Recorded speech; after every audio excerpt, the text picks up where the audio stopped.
Bagaimana dengan masyarakat minoritas Tionghoa, kemudian bagaimana dengan gereja-gereja. Saya cerita Jakarta. Tapi sekalian, kenapa saya sampaikan cerita ini Bapak Ibu?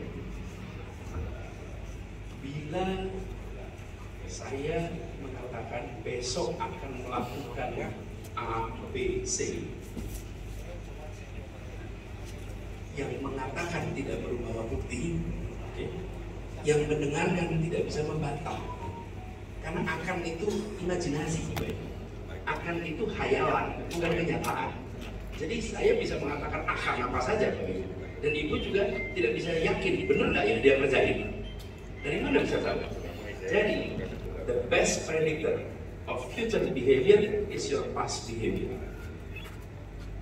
Rekam jejak masa lalu adalah prediktor terbaik atas rekam jejak besok.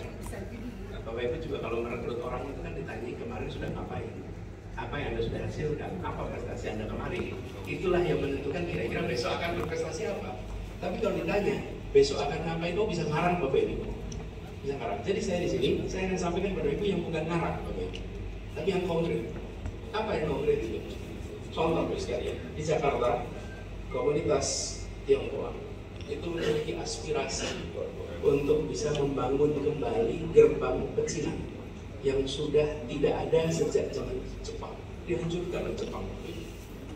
Gubernur demi gubernur nggak ada yang mau melakukan itu. Kenapa? Ya ada kompleksitas katanya, tapi kompleksitas apa kita nggak tahu.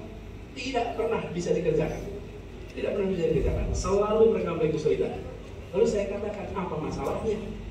Bila di tanah ini kita menginginkan kesetaraan, maka siapa saja berhak untuk bisa mengekspresikan budayanya di tanah ibu kota yang di situ kita menempatkan semua setara. Alhamdulillah, gerbang pecinan itu sekarang terbangun dan tidak ada masalah sama sekali. Dan dibangun menyerupai ketika dihancurkan. Dibayangkan, penantiannya itu lebih lama daripada ulang tahun Republik kita. Penantian untuk ini bisa kembali. Kenapa itu bisa terjadi? Saya sebagai gubernur, ketika satu sisi mengatakan go, sisi lain apa? Berkomunikasi dengan yang akan bilang jangan. Betul nggak sekalian? Kalau kita mau melakukan sesuatu yang itu ditakar, siapa yang potensi tidak setuju? Ajak bicara. Bukan ditunggu sampai muncul di publik. Itu yang saya katakan tadi. Mencegah itu caranya identifikasi siapa yang mau tidak setuju. Ajak bicara. Jelaskan sebelum ini menjadi eksekusi dan akhirnya jalan. Dan kita berinteraksi dan kesetaraan. Saya tunjukkan rekam jejak saya kalau terkait ini kesetaraan itu. Orang-orang yang bekerja bersama saya selama saya berkarir itu lintas agama, lintas suku bangsa. Saya ajak di sini satu, Dedi saya coba Dedi berdiri. Dedi, bahkan tadi ketika lihat foto di bawah itu saya sebutkan itu bagian dari pengajar modernnya Alin, yang tadi atlet perenang. Dedi ini adalah seorang lulusan sarjana dari Makassar yang waktu kami mendirikan program Indonesia mengajar, itu dia mendaftar dan ditempatkan di Kepulauan Tanimbar.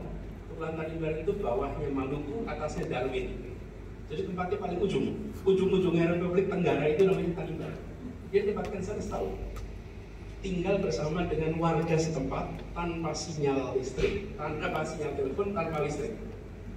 Dari Jakarta terbang ke Maluku, ke Ambon, dari Ambon ke pulaunya jadi berapa jam? Kalau pakai kapal 1,5 hari naik kapal dari Saulaki berapa jam?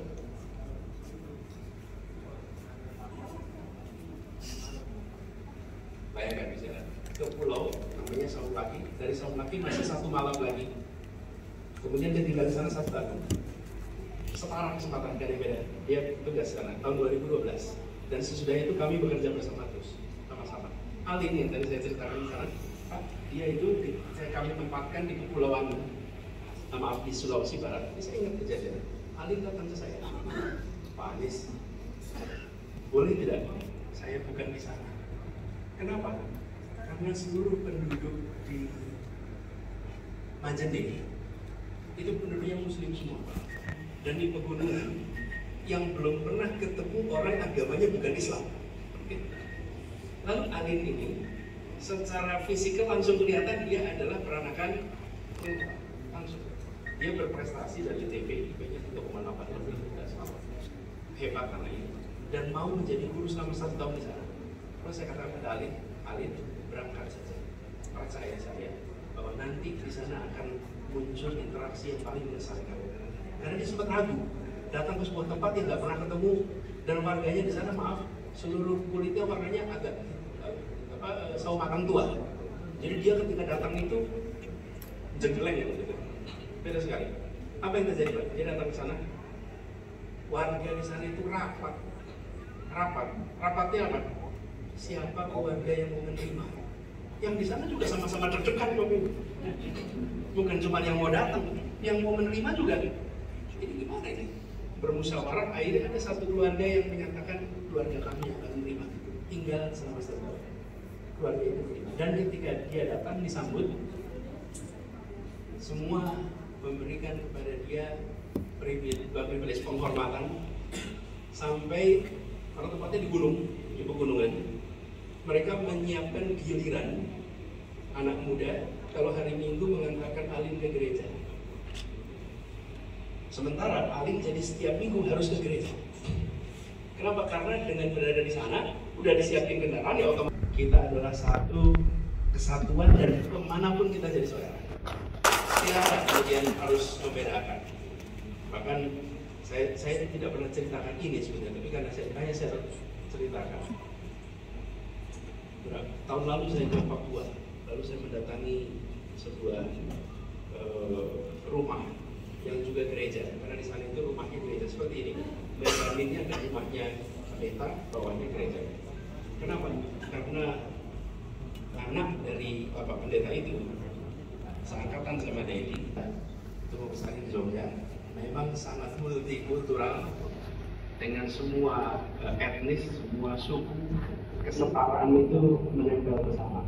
Tadi Bapak tunjukkan di bawah beberapa nama anggota. Itu sahabat paling dekat namanya Tim Kundian, ada namanya. Tim Kundian, Choa Choi Liang, itu adalah orang-orang yang mereka wartawan, tapi juga pejuang kemerdekaan. Yang itu adalah sahabat keluarga bergenerasi. Choa Choi Liang di Semarang, Tim Kundian di Jakarta, dan akhirnya migrasi, saya lupa kemana, tidak migrasi.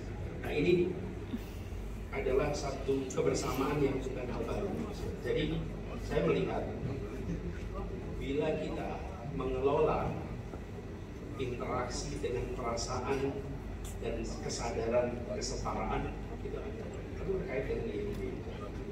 Di Jakarta kita selalu menyalakan alarm yang sensitif bila ada potensi konflik terkait antar umat beragama. Karena itu boleh dilihat rekam jejak selama 5 tahun terakhir, apakah ada ketegangan terkait rumah ibadah di Jakarta? Bapak Ibu boleh cek, nggak ada. Bukan tidak ada, potensinya ada, tapi setiap kali itu sudah mulai muncul, udah dengar kita ini, cepat-cepat datangin. Bapak Ibu, kalau Bapak Ibu lihat ada konflik, itu sebetulnya fase ketiga. Yang terjadi pertama polarisasi, kedua friksi, ketiga konflik. Nah kita ini sering ketika polarisasi didiamkan, ketika ada friksi didiamkan, ketika udah konflik baru kita jangan.